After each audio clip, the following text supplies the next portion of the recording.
Coming up, why health officials say local vaccine numbers don't tell the whole story. And the latest after a 14-year-old drowns in Elk River over the weekend. Also, we get an update on Joplin's network security incident from last week. The 4 states' most watched news starts now. Good morning and welcome to the KOAM Morning News. It's 5 a.m. I'm Zach Dodge. After a weekend of rain, we get a bit of a break over the next couple of days. Let's go over to Michael Hayslip with our first look at the weather. Yeah, Zach, as a matter of fact, we got just a little drizzle still coming down the 7th and range line as evident. Right. At our tower cam right there, you can see the little speckles just kind of picking up as we go through the day, but we are going to start turning warmer as we head toward the weekend. Let's look at 7th and range line. There we go. I knew eventually it'd go. 67 degrees is where we stand right now with that high humidity as evident by just a little light rain. Wind still coming in from the northwest with just 5 to 10 miles per hour with temperatures anywhere from about 65 in Monette and Cassville all the way up to 68 there in Lamar. Let's roll 64 in Miami and let's throw 68 also in Chanute and up in Neodesha. You can tell the jet stream just about split right here. We still got that cutoff low for the southwestern portion of the United States. And then as we transition to the east side of the Mississippi, that's where we got it coming in off the Gulf. And speaking of east side of the Mississippi, remnants of Elsa still hanging around right there, providing quite a bit of rain for the northeastern portion of the United States. But once again, certainly not the threat it was as it made its way up the coast this weekend. Also, too, you'll notice in the deep southwest where we had that cutoff low, look at that rain coming up right out of Mexico right there. They're actually going to have flood warnings today for the state of New Mexico. We have our own flood warnings to worry about. Oh, yep, we're right back at it with the Osage and Little Osage with flood warnings that last all the way until Wednesday, despite the fact that the river is going to fall below flood stage just this afternoon. Still something to keep our eyes on, though. Severe thunderstorm risk map, though, cuts us right out of any action for today. Anything we see is going to be rather sporadic and pretty light. Our weather trend. Okay, we're going to start with some cloud cover here, but then we'll be able to get rid of it and have temperatures lift up into the low 80s. A little bit of a warming trend on our hands, and then by the time we get to tomorrow, we're talking about seasonable temps. And when we talk about July seasonable temps, we know what that is. High 80s and low 90s. Right. Kind of surprised to see Elsa is still sticking around, actually. Remnants. Yeah. Okay. Nothing. All right. Well, nothing. Thank you much, Michael. But I'm telling you, though, you still, you've got flood warnings that pretty much last from Philadelphia to Maine. Yeah. Wow. Yeah. A lot of water. Too much water. Too much water. We kind of lucked out over the weekend. Yeah, we did. Yeah. It was a pretty nice weekend. We'll call it out a winner. Yep. Thank you, though. Local health officials say state vaccine records don't really tell the whole story. In Cherokee County, Kansas, the KDHE says that 309 per 1,000 people have been vaccinated with at least one dose. But the local health department last week told us that's not really the case. Why it's not is because if a resident is vaccinated in another state, like in Missouri, the state of Kansas doesn't get a record of that. We have a lot of residents who either work in Missouri or they have their medical provider that's in Missouri and they're getting the vaccine there. So when you look at the vaccination rate, it's low compared to what the actual number really is. Both Kansas Department of Health and Missouri Department of Health point out the discrepancy on their websites. The infection control director at Ascension Via Christi recommends letting your local health department know if you were vaccinated in another state. The Missouri Department of Health and Human Services has declared 3 counties near Missouri's Lake of the Ozarks COVID-19 hotspots: Camden, Miller, and Morgan counties. The CEO at Lake Regional Health Systems says there's been a steady increase of unvaccinated COVID-positive patients being admitted to the hospital over the past few weeks. The public health community has indicated the Delta variant is present in Missouri, so the hospital assumes that is what has been sweeping the state. About half the patients that are hospitalized need ventilators. The Missouri State Highway Patrol says a 14-year-old boy from Knoll drowned in the Elk River Friday night. According to the Highway Patrol, the incident occurred just before 8:30 Friday night. Officials say the 14-year-old was playing in shallow water and went too far into the water and drowned. He was taken to Freeman West in Joplin, where he was pronounced dead just before 11. Police in Nevada, Missouri arrest a woman accused of trafficking drugs through the mail. Authorities say 43-year-old Dawn Hopper of Nevada received a package with 115 grams of suspected methamphetamine through the Postal Service. Hopper is charged with second-degree trafficking drugs. Tyson Foods has expanded a nationwide recall on some chicken products over possible bacterial contamination. The company recalled more than 450,000 pounds of chicken over concerns that some ready-to-eat products could have Listeria contamination. The products were produced at their Missouri plant from December 26, 2020 to April 13, 2021. Institutions like nursing homes, hospitals, schools, and defense locations are affected, as well as stores like Walmart, Hegmans, and H-E-B.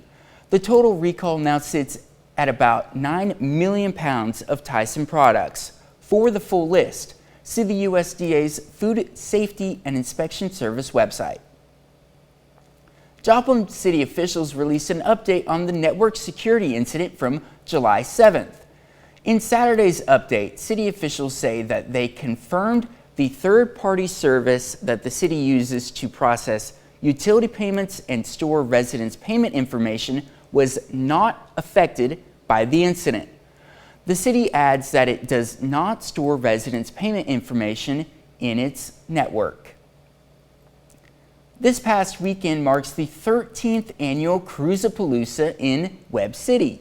The two-day event kicked off Friday and will run through sundown tonight.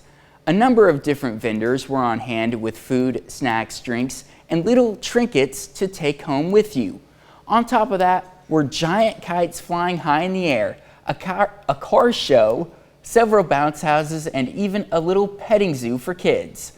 Organizers say it takes a lot to plan this each year, and it's always exciting to see it in action. I think we're all feeling the same kind of cooped up feeling, or the sense of being isolated from friends, family, people that we love, or even just being able to go out and do the things normal that we used to do. So it's just really exciting to be able to stand here and look out and see something that we have many hours put in come to fruition, and see people enjoy that. Due to Saturday night's weather, the fireworks show has been rescheduled for the city's 9/11 ceremony taking place later this year, and the headlining band has been rescheduled for August. Strong winds toppled the steeple of a historic church in St. Louis. Fire crews say the steeple on I can't pronounce that word, I apologize, but it's a United Methodist Church. Centenary, thank you, Michael. Yeah, it toppled early Saturday morning. Debris was scattered along several streets and narrowly missed cars parked nearby. Fortunately, no one was injured. It is 5:07. You just said such a great word a little bit ago, a vastly underrated word, trinkets. The word trinkets, vastly underrated, vastly underused. You should find a way to work that into your everyday vocabulary. Yeah. Yeah. Highs today in the high 70s, low 80s. A little chance for some spotty showers, really in between, say 12 and 2, mostly for the eastern portion of the 4 states. Not looking at anything severe, rather light. And I tell you what, enjoy the mild temps, because the warming trend is about to get on us come Tuesday. That's a look at this morning's top stories and weather in our first 7 minutes. Coming up on the KOAM Morning News, the Outlaws aim for their first win in the second half of the season. We'll have highlights. Plus, the Gypsy Moth will be getting a new politically correct name. And why the Delta variant spike has some masking back up. You're watching the KOAM Morning News. More real news in the morning. We'll be right back. Joplin Outlaws have dropped Back-to-back games coming out of the All-Star break. Right now, sit on 11-13 for the season. But despite being 2 games below 500, they're still tied for first place in the Mink League South Division. Joplin back at home against Jeff City, looking to rebound, pick up that first win of the second half. Jeff City 2 runners on, but Cale McAllister, the Webb City product, current Missouri Southern Lion, gets out of it with 2 strikeouts and then the harmless fly out. McAllister, 5 innings, gives up just 2 runs. Outlaws get the first run of the game in the bottom of the second. Jeb Jenkins out to center. That brings in Jared Toller.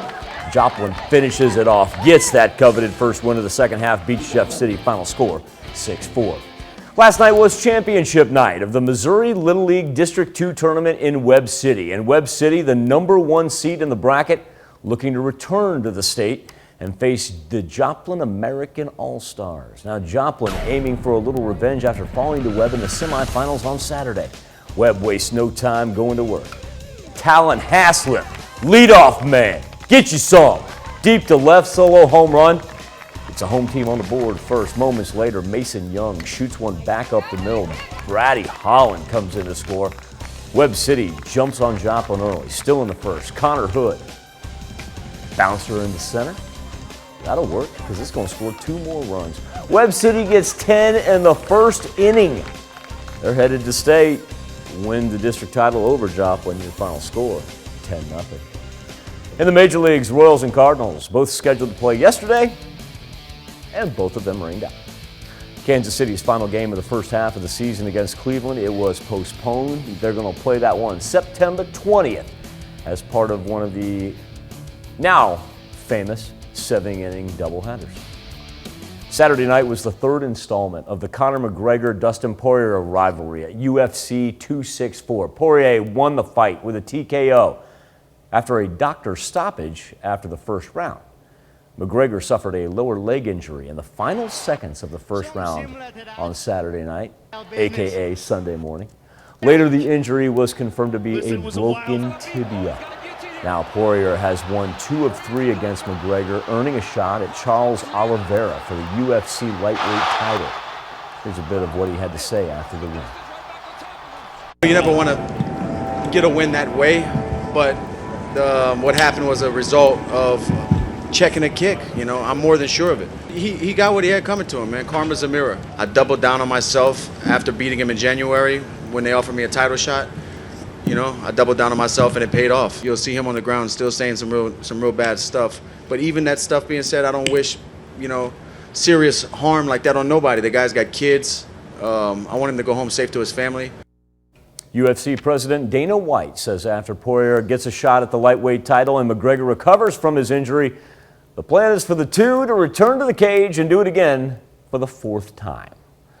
Last night, Game 3 of the NBA Finals. Phoenix Suns trying to take a 3-0 series lead while the Milwaukee Bucks trying to win at home, and the Bucks do it 120-100. Giannis Antetokounmpo, 41 points, 13 rebounds. The reason Milwaukee needed to do that, no NBA team has ever come back from a 3-0 deficit in the finals. So right now, Phoenix leads that one 2-1. Still to come on the KOAM Morning News, large anti-government protests break out in Cuba amid the country's worst economic crisis in decades. And a check on our 7-day forecast when the KOAM Morning News returns. We used to rely. Little past 5:17, still a great time for weather on the 7s. Looks like we lost that little light rain that we had over 7th and Rangeline there. We were picking up some sprinkles on the tower cam. That appears to be a thing of the past right now. It's pretty easy to see anything this early in the morning when you've got that street light right there. So that's why I feel confident in saying good to go. 67 degrees right now in Joplin and in Pittsburgh. Miami, a little bit cooler, 64. And then we got 68 in both Lamar and Neodesha. So it's a very, very pleasant morning as the jet stream kind of wants to split in 2 depending on which side of the Mississippi you would like to talk about. In the western portion, still got that cutoff low. They got oppressive heat down there throughout California and Arizona. And then on the east side, you've got a good amount of rain coming down, especially when we talk about anywhere from New York to Boston, 1 to 3 inches. Flood warnings just abound up to the northeastern portion of the United States. Now, I want to transition down here right to the Arizona-New Mexico border, because that's a good system. It's not anything tropical or anything like that, but this thing is actually moving up to the north and going to present the deep southwest with some flooding. And speaking of flooding, we've got a couple of our own to talk about, namely the Little Osage River there in Vernon County, just to the west of Shell City and to the north of Nevada, that does not expire until Wednesday. Kind of reset the national map here as far as the severe thunderstorm risk map, and really not a whole lot of action, which we're going to call a good thing on this Monday morning. Our weather trend, even though we're going to start off with some clouds and a chance for just some spotty showers here, say around the 2 o'clock area, I see it mostly stays out to the eastern portion and very, very light. Not looking at anything severe by any means. One day of mild weather before the heat returns, and we're rolling high 80s and 90s for the rest of the week. Time now to turn our attention to the KOAM News Now Facebook page. Boom. And our morning Instapoll. The name of an insect that does a whole lot of damage to trees is evidently going to be changed in the name of political correctness. The Entomological Society of America oversees the commonly used name of bugs, and it's changing the name of the gypsy moth, the lesser-known gypsy ant, because the word gypsy considered an ethnic slur. The group says this is the first time it's changed the common name of an insect because it was offensive in the past, only changing names because they were scientifically inaccurate. Our question to you this morning is, should the gypsy moth be renamed? You can take part and let us know what you think by going to komnewsnow.com/vote. We'll be back with Health Watch right after this. Topping Health Watch this morning, as the Delta variant continues to spread through Missouri, some officials are recommending face coverings again, even for fully vaccinated people. Nathan Vickers is in Kansas City, where some people are taking that advice to heart. The CDC no longer recommends wearing a mask in most circumstances if you're fully vaccinated, and as a result, a lot of people seem to have put theirs away. But we wanted to know who's still wearing them and why.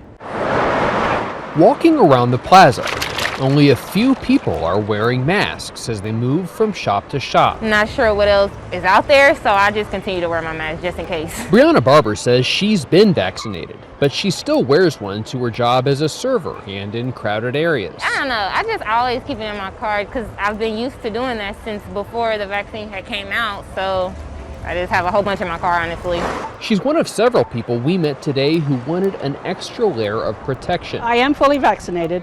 I hate wearing the mask, but it's the best thing that we can do for our community. We decided to wait until everybody know that the vaccine is very important, and most of people, they get the vaccine, and then we can be all safe and take off our masks. I thought everything was under control, and so now to hear that there's a Delta variant, so I'm just like, Last week, the City of Independence recommended wearing masks indoors, even for fully vaccinated people. And KCMO Health Director Dr. Rex Archer says it's probably a good idea in many circumstances. So right now, with the prevalence of this Delta virus, we are encouraging folks, even those that are fully vaccinated, that when you're around others that you don't know that they're fully vaccinated, it doesn't hurt to wear the mask. As of today, less than 40% of Jackson County is fully vaccinated, and new cases continue to rise.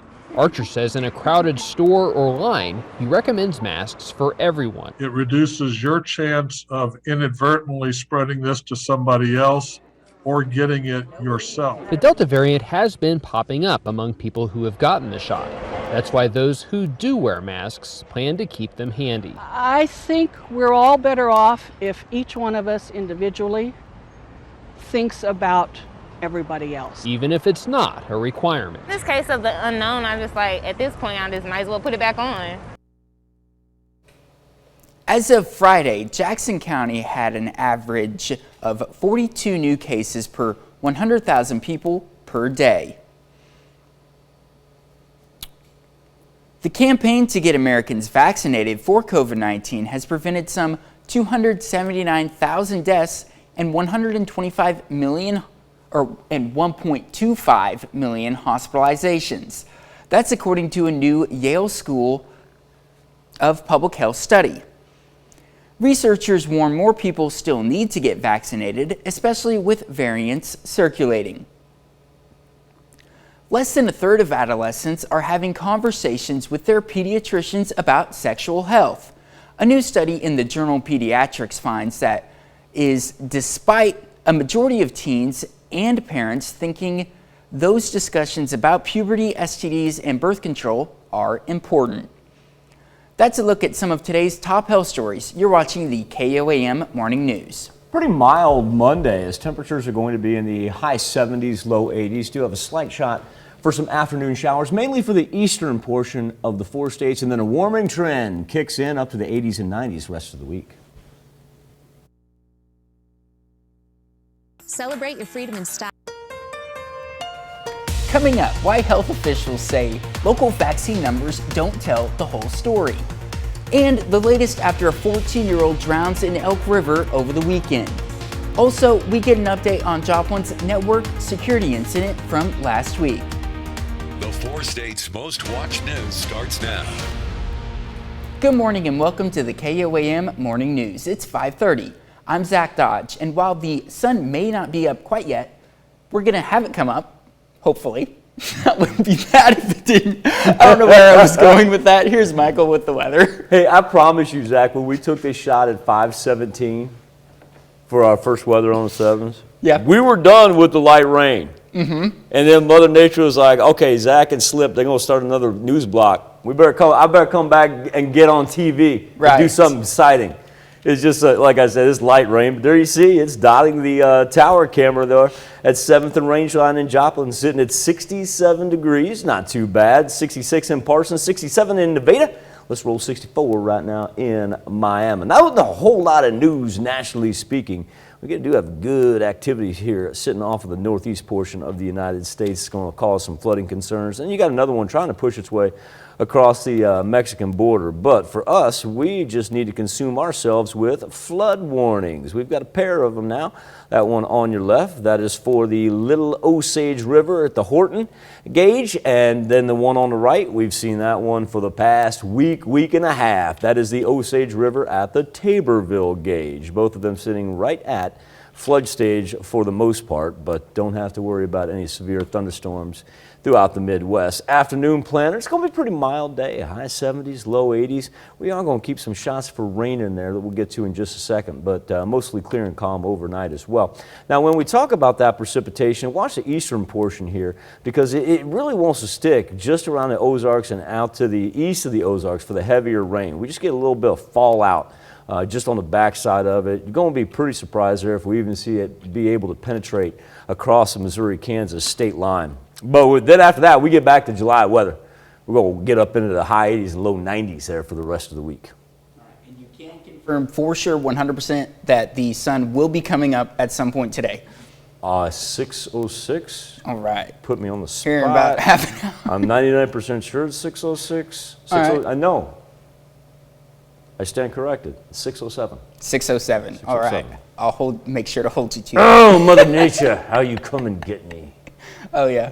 Trinkets is what Mother Nature is carrying. Oh yeah. Trinkets. Great. Thank you, Michael. Local health officials say state vaccine records don't really tell the whole story. In Cherokee County, Kansas, the KDHE says that 309 per 1,000 people have been vaccinated with at least one dose. But the local health department last week told us that's not really the case. Why it's not is because if a resident is vaccinated in another state, like in Missouri, the state of Kansas doesn't get a record of that. Both Kansas Department of Health and Missouri Department of Health point out the discrepancy on their website. The infection control director at Ascension Via Christi recommends letting your local health department know if you were vaccinated in another state. COVID-19 is on the rise in the Sooner State, and Northeast Oklahoma health officials who are seeing an increase in coronavirus cases and hospitalizations are speaking out as the situation heads in the wrong direction. At Integris Hospital in Grove, Oklahoma, Dr. Sam Ratterman says his team went 4 to 6 weeks without seeing a COVID-19 hospitalization, but the situation changed in mid-June. We're seeing a lot of people come in a lot sicker than they were with the original case. We're seeing a lot younger patients come in. It seems to me that a lot of these patients seem to maybe delay getting tested a little bit longer, and their symptoms are progressing a little bit more by the time they come to the hospital. Dr. Ratterman recommends for anyone who's eligible for a COVID-19 vaccine to get one. He also says if you have any questionable symptoms, get tested and get treated early. He says the majority of COVID-19 treatments work much better early on during the infection process. The Missouri State Highway Patrol says a 14-year-old boy from Knoll drowned in Elk River Friday night. According to the Highway Patrol, the incident occurred just before 8:30 on Friday night. Officials say the 14-year-old was playing in shallow water and went too far into the water and drowned. He was taken to Freeman West in Joplin, where he was pronounced dead just before 11 o'clock. The Montgomery County Sheriff's Office says a man drowned Friday evening at Elk City State Park. Officials say they received a call around 5 Friday evening of a possible drowning. When deputies arrived, they learned a 47-year-old man began yelling for help in the swimming area before he went under and did not resurface.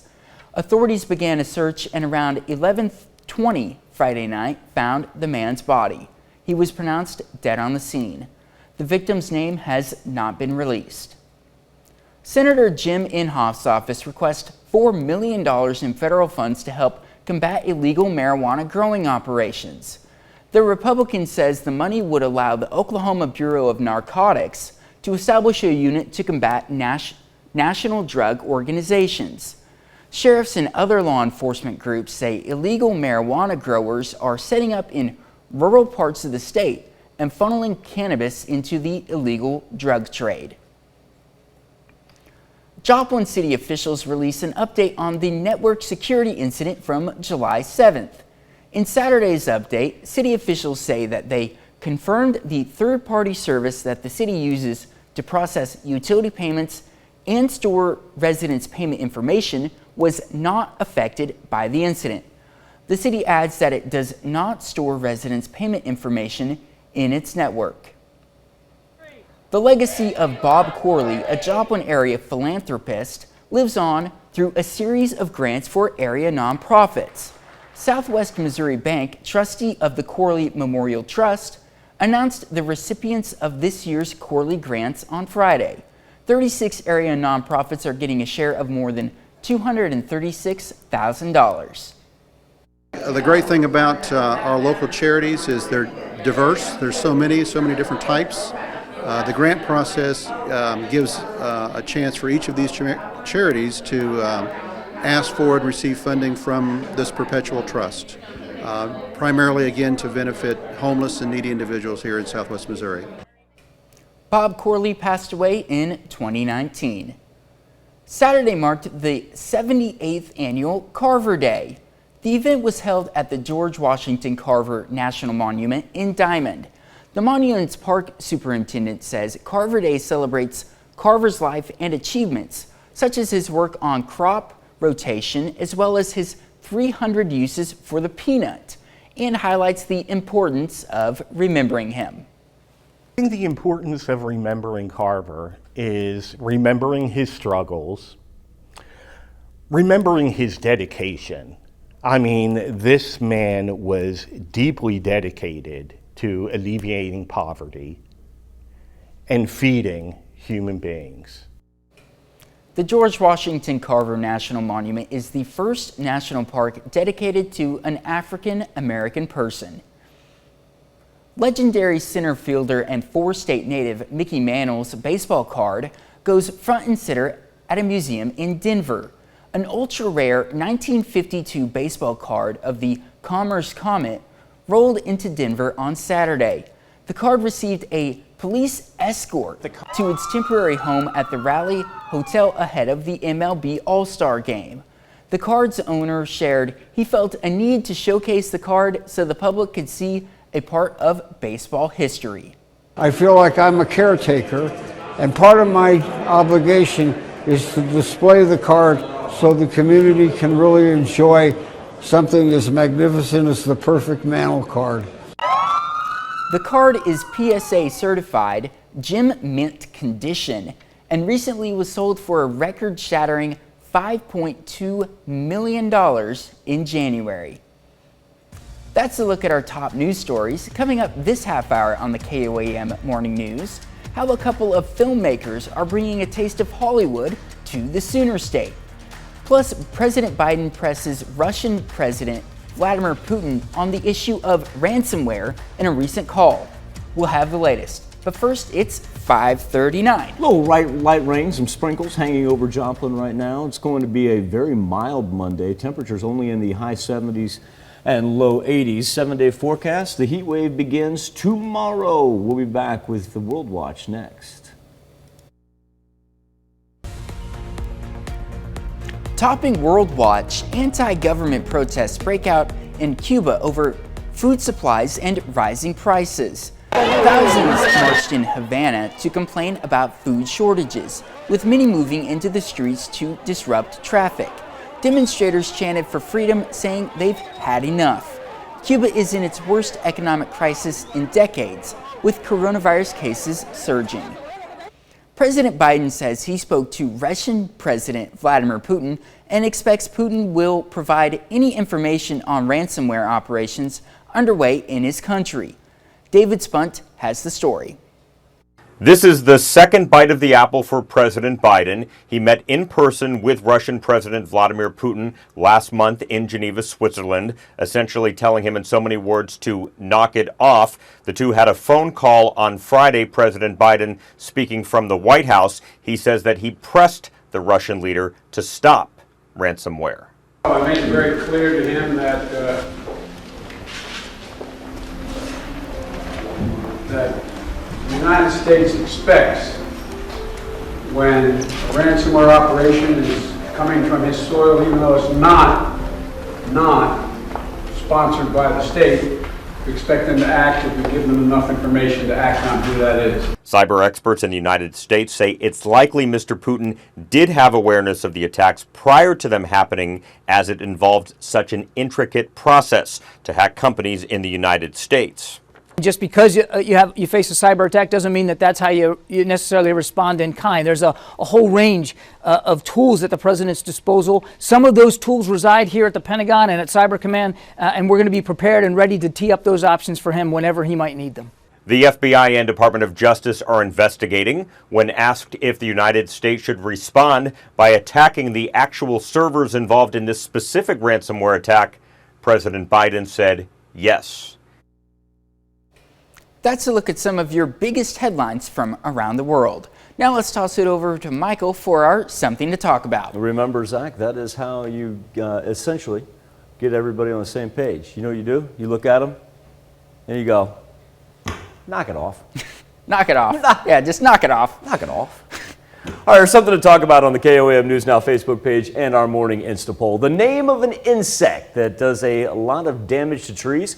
Well, evidently it's going to be changed. That is because the Entomological Society says with the name gypsy being an ethnic slur, it is going to change the name for the first time. It has only done so in the past because of scientific reasons.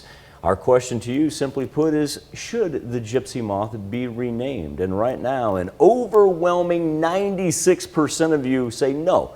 There's no reason to change the name of the gypsy moth. Of course, you can make your voice heard each and every morning as part of our Insta poll by either going to our Facebook page or going to KOAMnewsnow.com/vote. We'll be back with the news you need to know before you head out the door right after this. Here's a check of today's top headlines, the news you need to know before you head out the door. New COVID-19 infections are on the rise in at least 24 states as the more contagious Delta variant spreads. And Pfizer says it's meeting today with FDA and other health officials to talk about its authorization request for a third dose booster shot of its vaccine. Local health officials say state vaccine records don't really tell the whole story. In Cherokee County, the KDHE says that 309 per 1,000 people have been vaccinated with at least one dose. But the local health department last week told us that's not really the case. Why is because If a resident is vaccinated in another state, like Missouri, the state of Kansas doesn't get a record of that. The Missouri State Highway Patrol says a 14-year-old boy from Knoll drowned in Elk River Friday night. According to the Highway Patrol, the incident occurred just before 8:30 on Friday night. Officials say the 14-year-old was playing in shallow water and went too far into the water and drowned.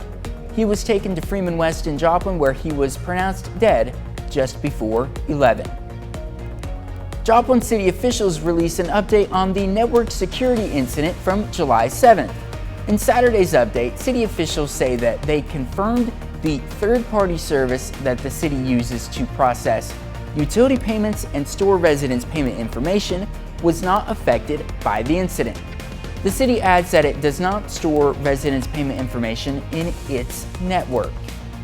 That's a check of today's top headlines, the news you need to know before you head out the door. Had some light rain earlier over 7th and Rangeline in Joplin. It's kind of coming and going. It's just a little sprinkle, if you will.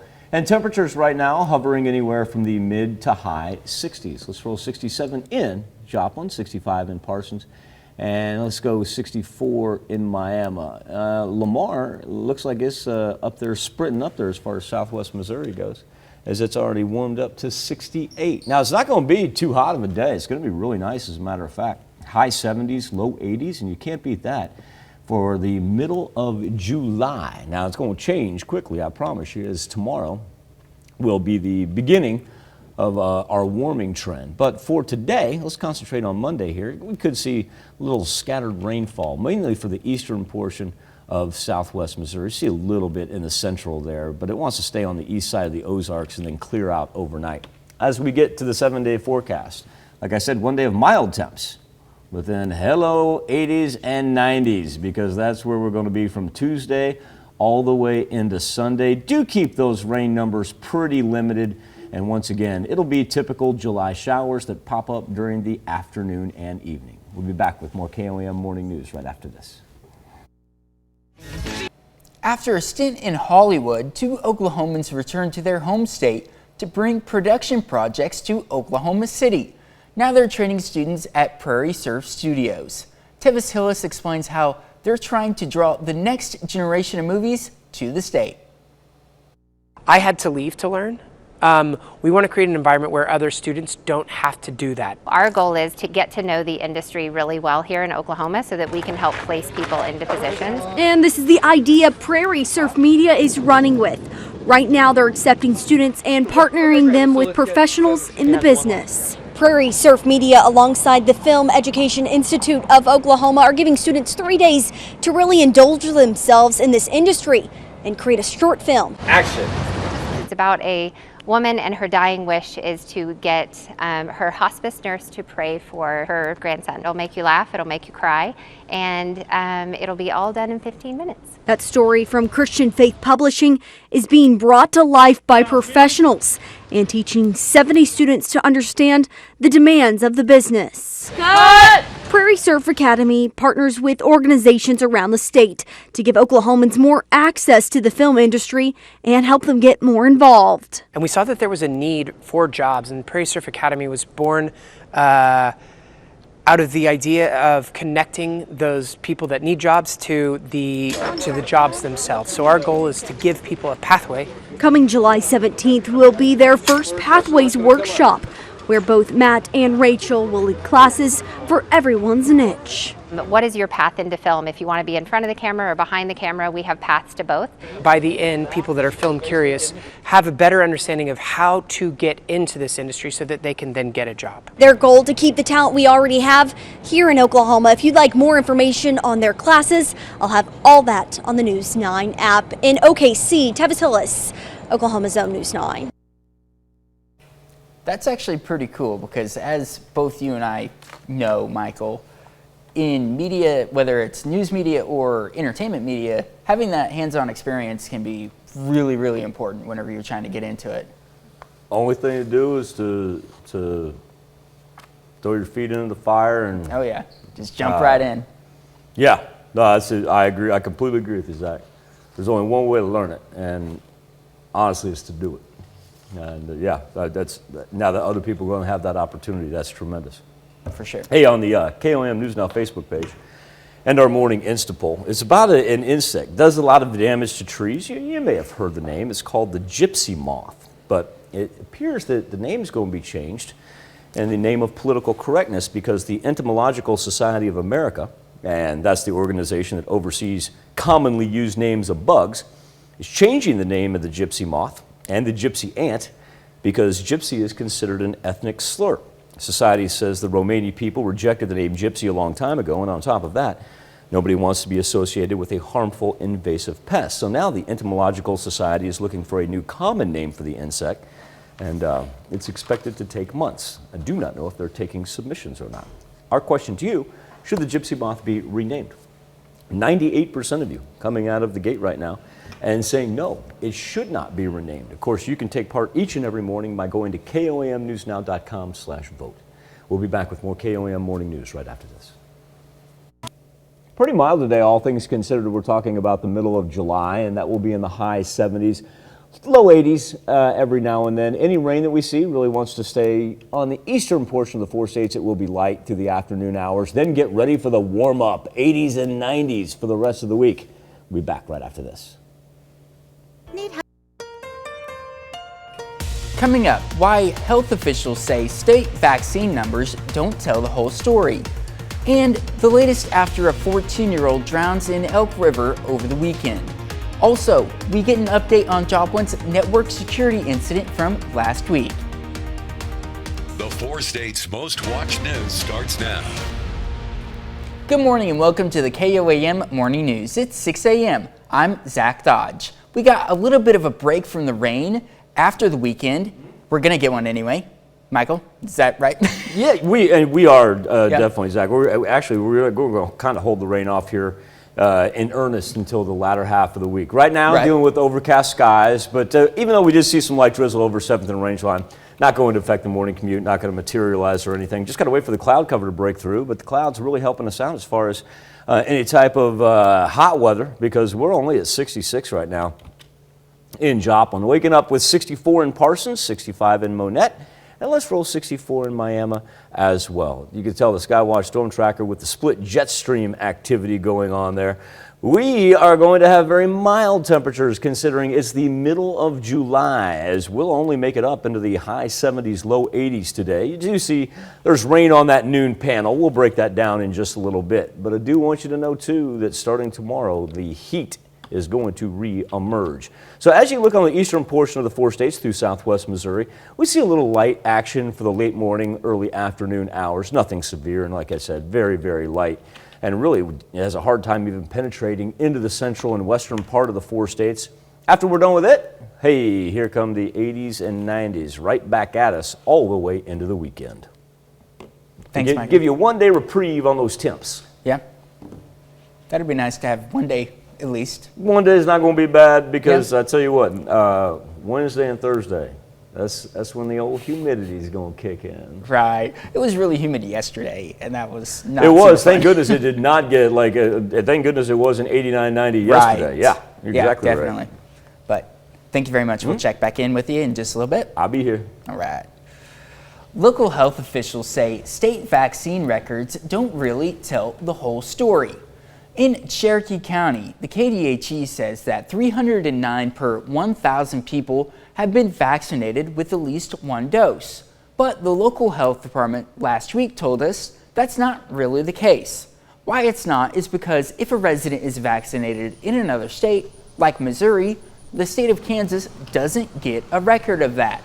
Both Kansas Department of Health and Missouri Department of Health point out the discrepancy on their websites. The Infection Control Director at Ascension Via Christi recommends letting your local health department know if you were vaccinated in another state. The Missouri State Highway Patrol says a 14-year-old boy from Knoll drowned in Elk River Friday night. According to the Highway Patrol, the incident occurred just before 8:30 Friday night. Officials say the 14-year-old was playing in shallow water and went too far into the water and drowned. He was taken to Freeman West in Joplin, where he was pronounced dead just before 11. Officials blame flash flooding for the death of a 12-year-old girl in St. Louis County, Missouri. Authorities say the girl was swept down a storm drain while trying to exit a car Saturday morning. The girl was riding with family members when the car was swept off the road by floodwaters. The car landed on a concrete drain. 3 people inside the vehicle made it out safely, but when the girl tried to exit, she fell down the drain. Her body was later found in a creek. And instead of them being able to get out on the driver's side, they had to get out on a passenger side, to where I guess they didn't know that they were on top of the drainage. And when she got out, she slipped right inside the drainage. Police say the floodwater reached as high as 2 feet on the highway. 1 person is injured after a truck crashes into a utility pole on Missouri 171 near Carl Junction. The Missouri State Highway Patrol says a truck driven by 22-year-old Caden Presley of Joplin was heading southbound on 171 and went around the curve near Ivy Road when the driver lost control, left the road, and struck the utility pole. The driver was transported to Freeman Hospital for his injuries. Joplin City officials released an update on the network security incident from July 7th. In Saturday's update, city officials say that they confirmed the third-party service that the city uses to process utility payments and store residents' payment information was not affected by the incident. The city adds that it does not store residents' payment information in its network. Plenty of four-staters could be found down at Wildcat Glades Pavilion enjoying Creek Days on Saturday. And that means there was no shortage of kayaks and paddleboards on the water. Creek Days is a great way to learn more about kayaking and paddleboarding, and it's also a great way to get a crash course in water safety, which is what a lot of local kids were doing on Shoal Creek.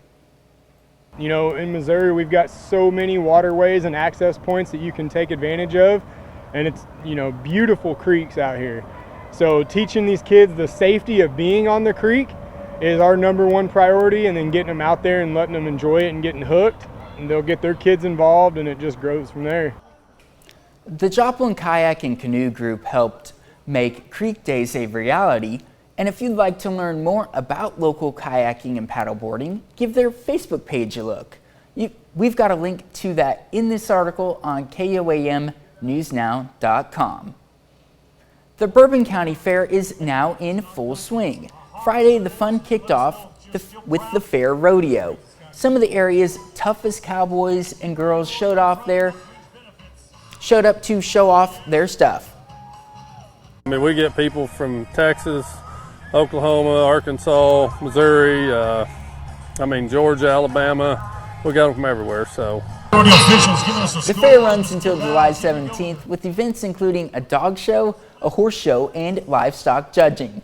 You can find a list of other area county fairs on our website. That's KOAMnewsnow.com. A horse show in Carthage brought together some of the area's most experienced horse trainers, with others still learning the ropes.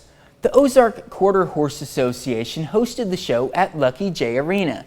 There are 3 classes of entrance: youth, adult amateur, and open, which is for adult professionals. Winners are awarded points that go toward their standing and potential qualification in the World Championship. Severe storms on Saturday night left a wake of damage in southeast Missouri. This video comes out of Dexter, where strong winds and a reported tornado downed power lines and uprooted trees. An area hospital had to evacuate patients in the emergency department of Stoddard County due to storm damage. No one was hurt. At one time, Ameren, Missouri reported more than 1,600 customers without power in the county. It is 6:08. And our temperatures right now in the mid-60s, eventually making it up into the high 70s, low 80s. That's pretty mild, really, for this time of year. The heat wave kicks in tomorrow. That's when we're back into the high 80s and rolling 90 on Wednesday and Thursday. Sorry, that's a look at this morning's top stories and weather in our first 7 minutes. Coming up on the KOAM Morning News, a winner in the space race. A dream of a lifetime comes true for billionaire Richard Branson. I'm Jeff Paul at Spaceport America in New Mexico. I'll have the details coming up. Plus, a record-setting weekend for Black Widow. We'll have a look at the weekend box office and how you can prevent a leading cause of death in young children. You're watching the KOAM Morning News, more real news in the morning. We'll be right back. Black Widow hit theaters this weekend, Marvel's first big screen movie in 2 years. You a Marvel fan, Dodge? Yes, I am. I am too. You a Scarlett Johansson fan? Yeah. There's something about the way she runs that it's is the scissor case. It's almost like a Tom Cruise run. There's a lot of arms and elbows flying everywhere, and because you got to remember, you know, in every movie she's been like, there's just running. There's a lot of running. It's just always there's a lot of running, like so right throw here. me off. Throw me off. Black Widow did not disappoint at the box office. The latest Marvel movie setting a new post-pandemic record for the biggest debut weekend, beating the 2-week-old post-pandemic debut record that was set by F9. Black Widow dominating the weekend, $80 million at the box office. Like Michael just mentioned, way down in second place, F9, The Fast Saga. It made $10.8 million. All right, then we got Boss Baby Family Business. It came in third place, $8.7 million. And it seemed to be a good weekend for sequels. In fourth place, The Forever Purge. It raked in $6.7 million. I didn't know they even made another one of those. There's been like 7 of those so far. Yeah, I know. I've lost track. Yeah, I'm with you, man. Yeah. I'm with you. All right, then we got Quiet Place Part 2. I think we call it post-pandemic, but I mean, let's face it, we're still in the midst of it. I haven't even been paying attention to the movie. I didn't know they made a Quiet Place 2. Yeah, it's actually pretty good. There's not quite as much tension as in the first one. I like the first one. Yeah, the first one was really good. You see the second one? Yeah. It has your endorsement? Yeah, it does. We need to start putting stars by the ones that are endorsed by Zach Dodge. Sounds good. That way we can kind of hold your feet to the fire on that. Use that phrase twice now. That and trinkets. Shonda Rhimes and Netflix continuing their romance, and a new Toy Story finally has a director. Dina Demetrius has your Eye on Entertainment report. You must have been madly in love. Netflix and Shonda Rhimes are taking their artistic relationship to the next level. The Bridgerton creator and the streaming service have struck a deal that goes beyond more TV shows to include feature films, gaming, and virtual reality content. You think that just because I'm a woman, I'm incapable of making my own choices? The expanded deal comes on the heels of Shondaland's wildly successful Bridgerton, Netflix's most popular original show, boasting 82 million viewers in 28 days. Oscar-nominated filmmaker Greta Gerwig has officially signed on to direct Barbie, according to multiple entertainment publications. The big-screen live-action feature will star Margot Robbie as the iconic Mattel doll. Production is slated to start next year. And for everyone who missed the Foo Fighters show last month in New York City, Madison Square Garden just released a short documentary about the event called The Day the Music Came Back. The night marked the return of live music in New York City 15 months after the pandemic pulled the plug on concerts. That's your Eye on Entertainment. Dina Demetrius, CBS News, Los Angeles. We'll be right back. Running. Morning, it was a dream come true for billionaire Richard Branson. The 71-year-old owner of Virgin Galactic Aircraft had been dreaming to go to space since he was a child. On Sunday, that dream became a reality when he blasted off to space on his rocket ship. Jeff Paul has more from Spaceport America in New Mexico.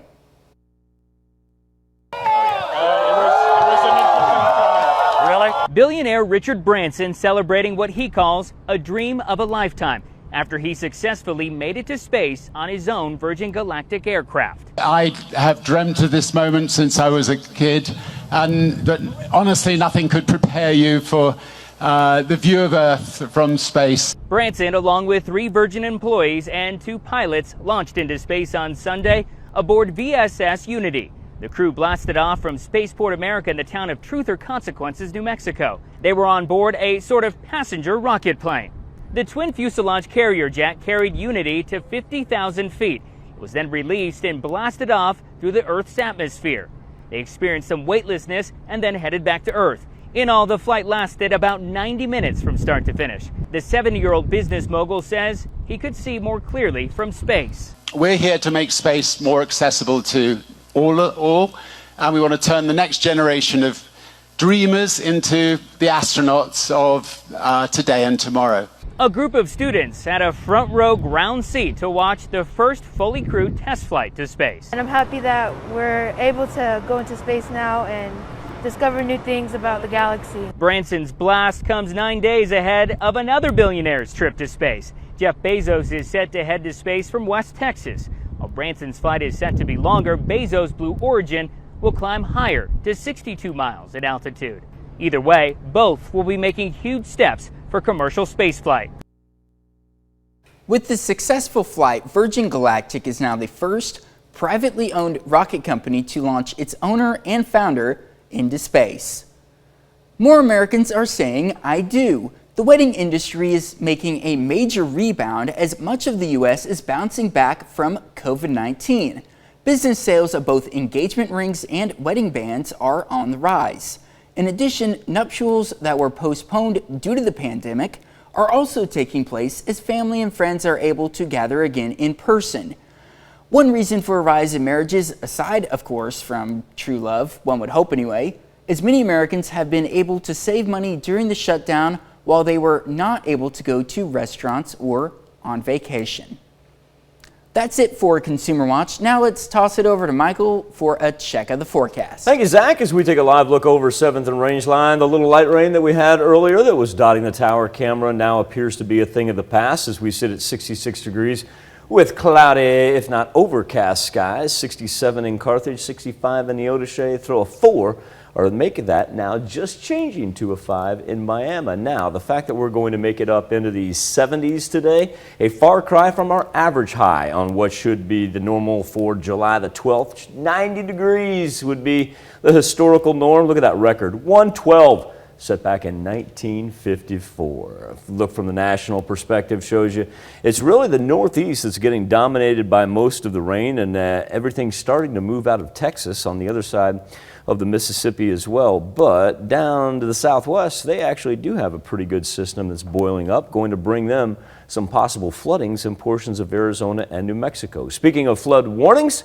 we've got the Osage and the Little Osage, both of them with flood warnings until the middle of the week as they find themselves right at the flood level. Severe thunderstorm risk map, really not a whole lot of action throughout the contiguous 48. We'll call that a win.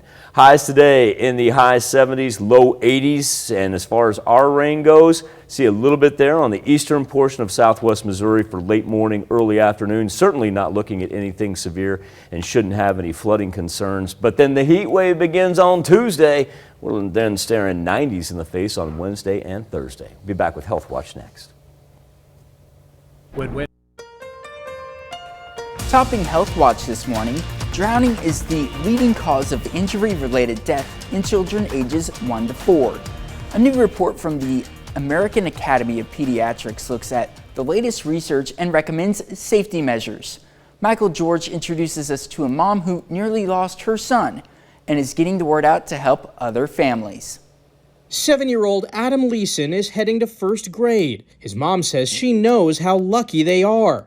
2 years ago, he drowned in a friend's pool while she was close by getting her daughter ready to swim. It was just the worst moment you can imagine.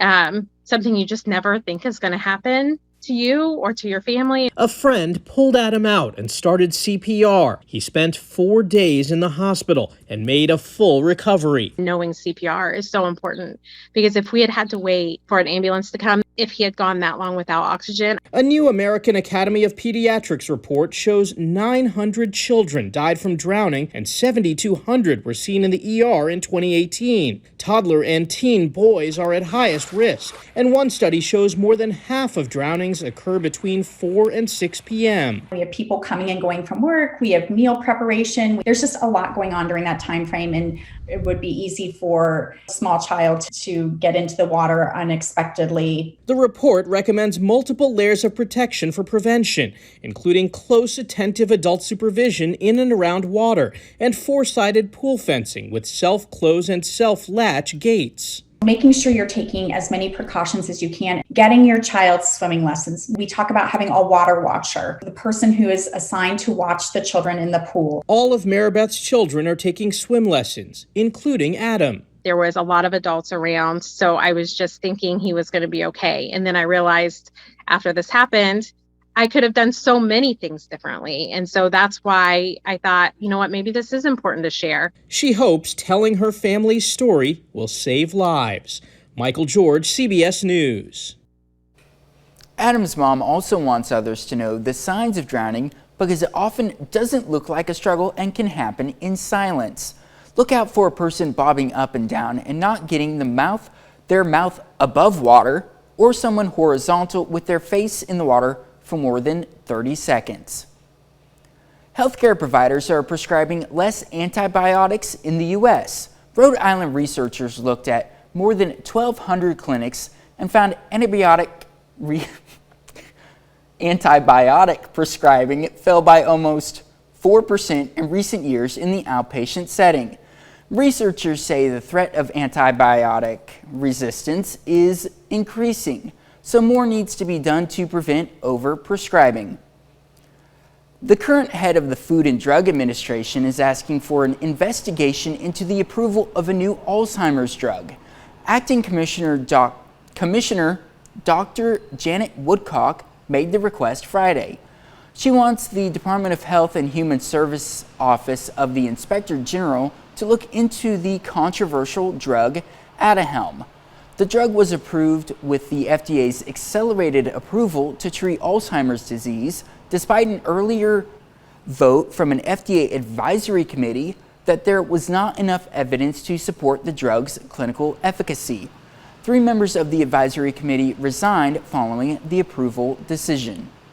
That's a look at some of today's top health stories. You're watching the KOAM Morning News. Overcast start to our Monday morning, Mr. Dodge, and we are even picking up some light drizzle outside of Television City as well. Now, it's not coming down hard enough to affect your commute by any means.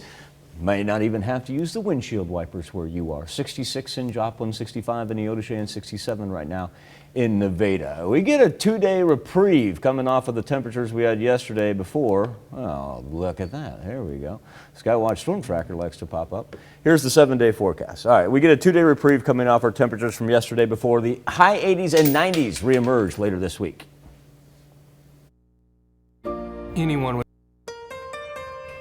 Coming up, why health officials say state vaccine numbers don't tell the whole story. And the latest after a 14-year-old drowns in Elk River over the weekend. Also, we get an update on Joplin's network security incident from last week. The 4 states' most watched news starts now. Good morning and welcome to the KOAM Morning News. It's 6:30. I'm Zach Dodge. Over the weekend we had some rain, but then it looks like we're going to get a couple of days without some rain. Yeah, we'll get about 3 straight days here. We're going to warm up at the same point in time. Now, we are picking up just some light sprinkles this morning. We've got some coming down right now outside of Television City. Earlier this morning, we also saw the tower cam at 7th and Range Line that was dotted with some light rain. Looks like it's kind of backed off now, but overcast start as we're actually 25 minutes past sunrise.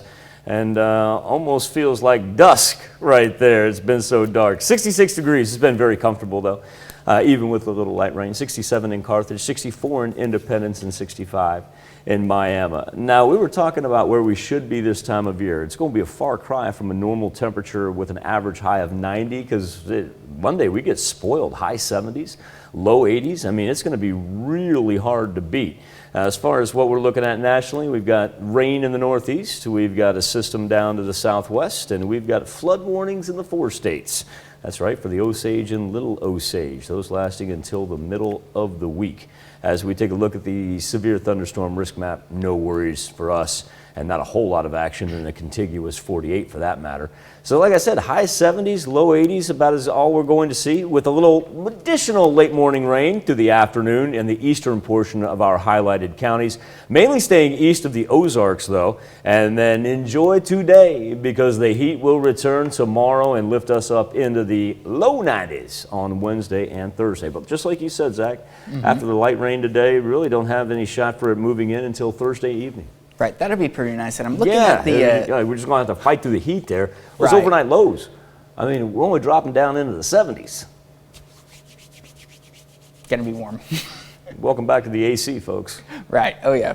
But thank you, Michael. Local health officials say state vaccine records may not tell the whole story. In Cherokee County, the KDHE says that 309 per 1,000 people have been vaccinated with at least one dose. But the local health department last week told us that's not really the case. Why it's not is because if a resident is vaccinated in another state, like Missouri, the state of Kansas doesn't get a record of that.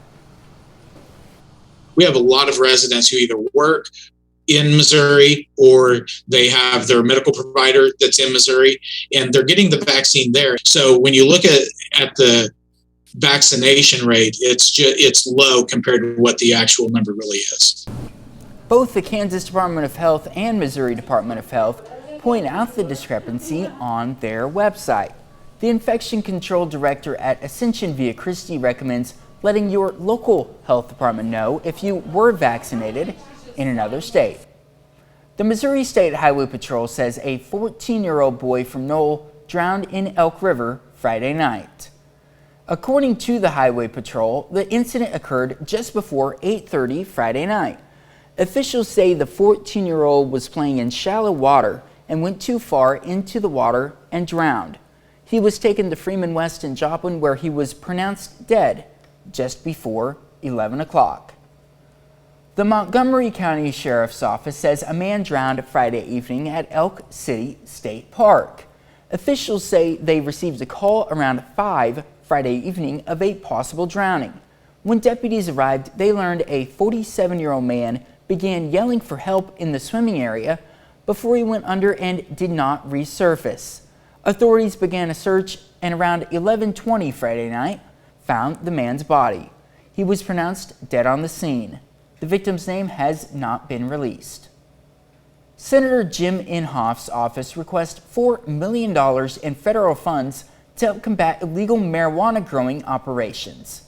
The Republican says the money would allow the Oklahoma Bureau of Narcotics to establish a unit to combat national drug organizations. Sheriffs and other law enforcement groups say illegal marijuana growers are setting up in rural parts of the state and funneling cannabis into the illegal drug trade. Joplin City officials released an update on the network security incident from July 7th. In Saturday's update, city officials say that they confirmed the third-party service that the city uses to process utility payments and store residents' payment information was not affected by the incident. The city adds that it does not store residents' payment information in its network. Saturday marked the 78th annual Carver Day. The event was held at the George Washington Carver National Monument in Diamond. The monument's park superintendent says Carver Day celebrates Carver's life and achievements, such as his work on crop rotation, as well as his 300 uses for the peanut, and highlights the importance of remembering him. The George Washington Carver National Monument is the first national park dedicated to an African American person.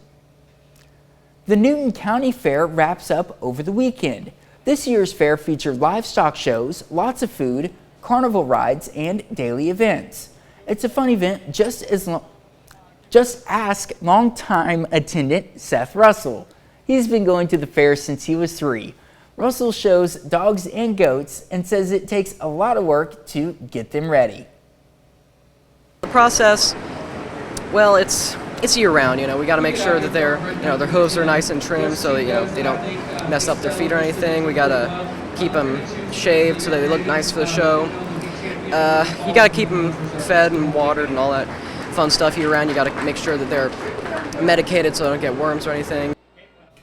You can find a list of upcoming county fairs on our website, KOAMnewsnow.com. That's a look at our top news stories. Coming up this half hour on the KOAM Morning News, fires rage in the western U.S. Dozens of wildfires are raging across the western U.S. I'm Laura Podesta with details on one that doubled in size over the weekend. Plus, should the gypsy moth be renamed? We let you weigh in for our Something to Talk About. But first, it's 6:37. Not too bad today, Zach, as temperatures are going to be in the high 70s, low 80s, and really all the rain is going to be relatively light on the eastern portion of the 4 states. Heat wave, that's going to kick in tomorrow. High 80s, low 90s there for the rest of the week. We'll be back with Nation Watch next. Topping Nation Watch this morning, dozens of wildfires raging in the western United States, including one in Northern California that doubled in size over the weekend. About 30 million people are under excessive heat warnings and advisories, with several cities hitting record triple-digit temperatures. Laura Podesta has the latest. Firefighters are battling the Beckworth Complex fire in Northern California, the state's largest wildfire this year. It's a combination of two blazes burning near Lake Tahoe that has destroyed houses, structures, and cars. Those flames are big and they're hot. Phil Bergarella quickly realized he wasn't going to be able to save his home. You know, I thought it was clear, but the corners of the trailer started by debris, I guess. And it was just too much. I didn't have no water, nothing. I was pouring beer on it. Bergarella injured his arm and lost 4 dogs while escaping. I couldn't get them out. They couldn't see. The smoke was there, so I think they're gone. Officials say more than 1,200 personnel are fighting this fire. There's 3 main things that firefighters have to deal with when they're out there. It's the extremely critically dry fuels, extremely low humidity, it's only around 10%, and then the high heat and the high winds. Extreme heat across the West is fueling dozens of wildfires while also setting high temperature records. It's never been hotter. It feels like we're in an oven, yeah. This weekend it hit 120 degrees in Joshua Tree National Park and 130 in Death Valley.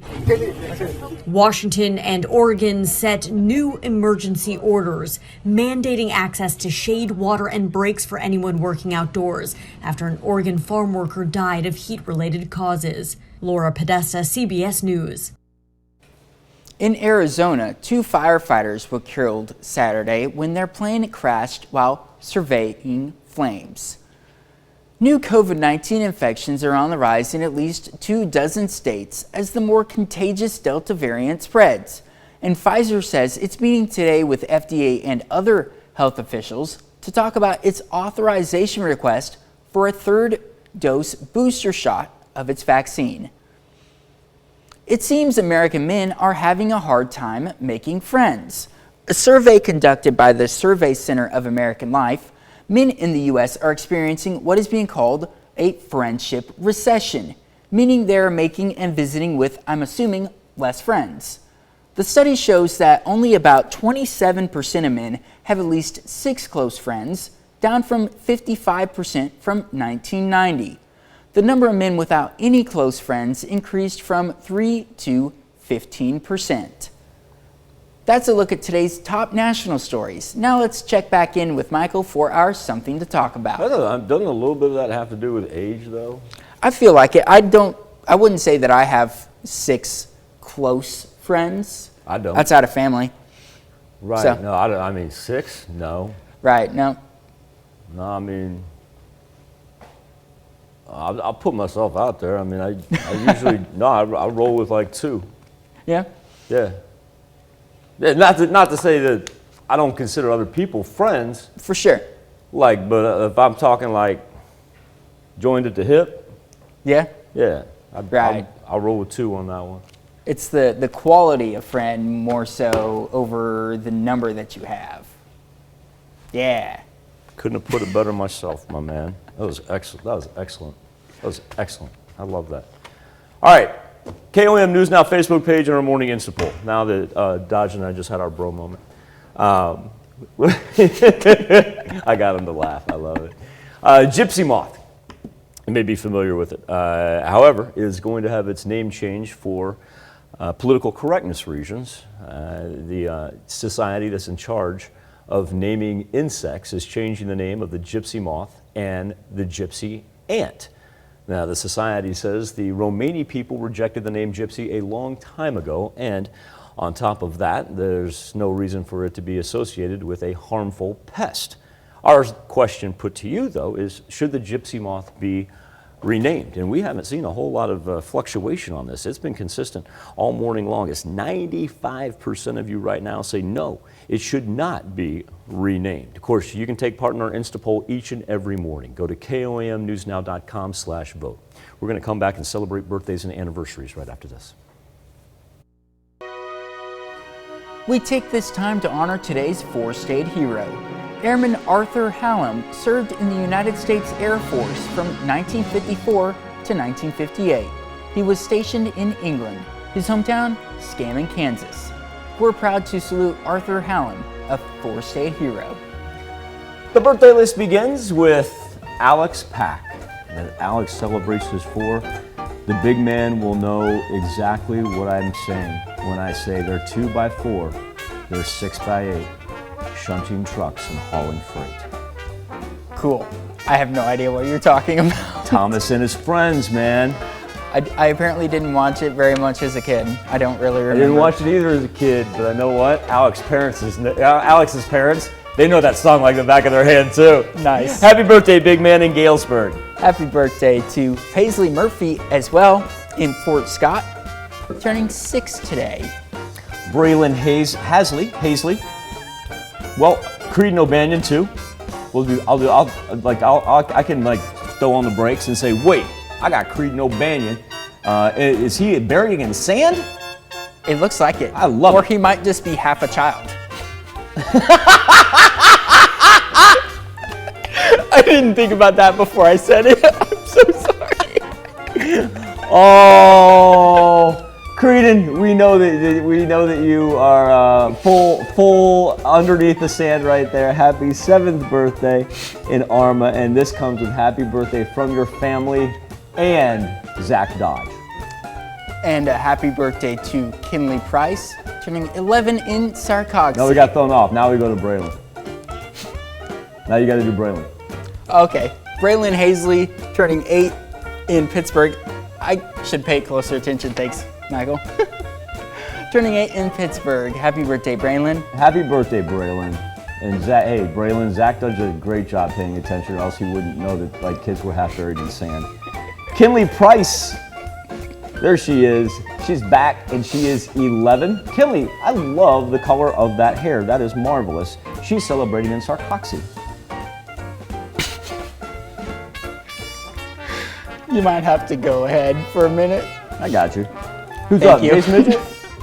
I think Jace is turning 14. There he is. A very happy birthday to Jace. He is celebrating in Columbus. And Javier Davis. Happy birthday, Javier. Turning 16. 16th birthday. Sweet 16.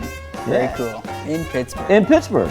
All right, I'll let you pick up from here because we got a high school graduate, a recent high school graduate. Yeah, that's very cool. Yeah. Darcy Miller, turning 18 today in Girard.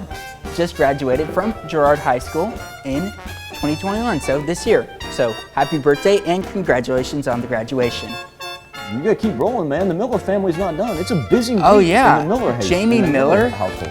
Also, which is Darcy's dad, turning 46, also in Girard. So that's pretty cool. The dad and having the daughter birthday on the same day. Right. That's pretty and cool. We should say congratulations to Jimmy because now he's got an extra room for storage and whatnot. Oh yeah. Yeah. Happy birthday, Jimmy. Nicholas Willis is celebrating number 20. A very happy birthday to Nicholas in Oswego. He celebrated over the weekend. And happy birthday to Jonah Bauer, turning 27. Happy birthday, Jonna. Jonna is in Iola. Shelby Zook, she happens to be the daughter-in-law of our own Rhonda Zook, a business manager here. Wow, I can't believe Shelby is 30, my goodness. All grown up, happy birthday, Shelby. And Jane Riley is celebrating 59 in Neosho. And Jane, I want you to know that these birthday wishes come with happy birthday from the kids and your sister, Marcia. Happy birthday to Jenna Zam in Columbus, turning 80 today. And we've got Reba Rouse. She's there in the background. She's celebrating her 92nd birthday. Miss Reba, a very happy birthday to you in Liberal. And Birdie Malone, turning 88, also in Liberal. She's one in the foreground sitting down. So happy birthday, Birdie. That's an awesome picture right there. Yes, it is. Savannah Robinson is celebrating the birthday in Erie. Savannah, happy birthday to you. Okay, so now we have a couple of anniversaries. Got to get that out of the way before I mess that up. David and Tanya Smelding celebrating their 34th anniversary in Thayer. That's a really cool picture too, though. That's a cool picture right there. Dewey and LaDonna Smith, they're celebrating their 63rd. Congratulations to Dewey and LaDonna as they celebrate in Columbus. Congratulations. Moving on, Jessica Ray, happy birthday in Columbus. Barbara Grizzle, you got to be in the bus, man. I know, right? Columbus is where to party at. Happy birthday to Barbara in Columbus. And Jerry Lucky, turning 65. Happy birthday to Jerry. And happy birthday to Beverly Reynolds, turning 88 in Pittsburgh. And to Ava and Devin Wydick, both of them turning 7 in Girard. Yeah, happy birthday to the Wydicks there. I haven't seen them in a while. A very happy birthday and happy anniversary to all. Now here's Zach Dodge with a very important birthday announcement. You can be a part of the KOAM Birthday Club by going to our website and signing up. You can get special deals from local businesses as well. So go to KOAMnewsnow.com and sign up for the KOAM Birthday Club today. Here's a check of today's top headlines, the news you need to know before you head out the door. New COVID-19 infections are on the rise in at least 24 states as the more contagious Delta variant spreads. And Pfizer says it's meeting today with FDA and other health officials to talk about its authorization request for a third dose booster shot of its vaccine. Local health departments say state vaccine records don't really tell the whole story. In Cherokee County, the KDHE says that 309 per 1,000 people have been vaccinated with at least one dose. But the local health department last week told us that's not really the case. Why it's not is because if a resident is vaccinated in another state, like Missouri, the state of Kansas doesn't get a record of that. Joplin City officials released an update on the network security incident from July 7th. In Saturday's update, city officials say that they confirmed the third-party service that the city uses to process utility payments and store residents' payment information was not affected by the incident. The city adds that it does not store residents' payment information in its network. That's a check of today's top headlines, the news you need to know before you head out the door. Pretty mild morning with temperatures in the mid to high 60s right now. Have picked up just a little light rain. And the chance for rain mainly stays on the eastern portion of southwest Missouri later this morning and into the afternoon hours. Certainly not looking at anything severe or elongated. We clear out overnight and enjoy a mild day as we get into the high 70s, low 80s this afternoon, because beginning tomorrow, a little July heat returns as we're going to roll high 80s and low 90s all the way into the weekend. All right, thank you very much, Michael. And we'll, of course, be back with you today at noon to get our latest look at the weather as we kind of progress through the day.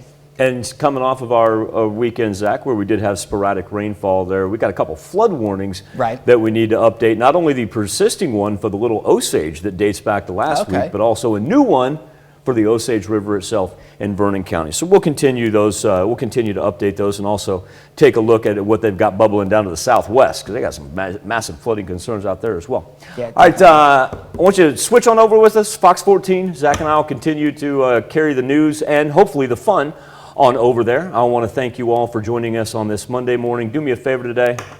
Be safe. We'll do this all again tomorrow morning.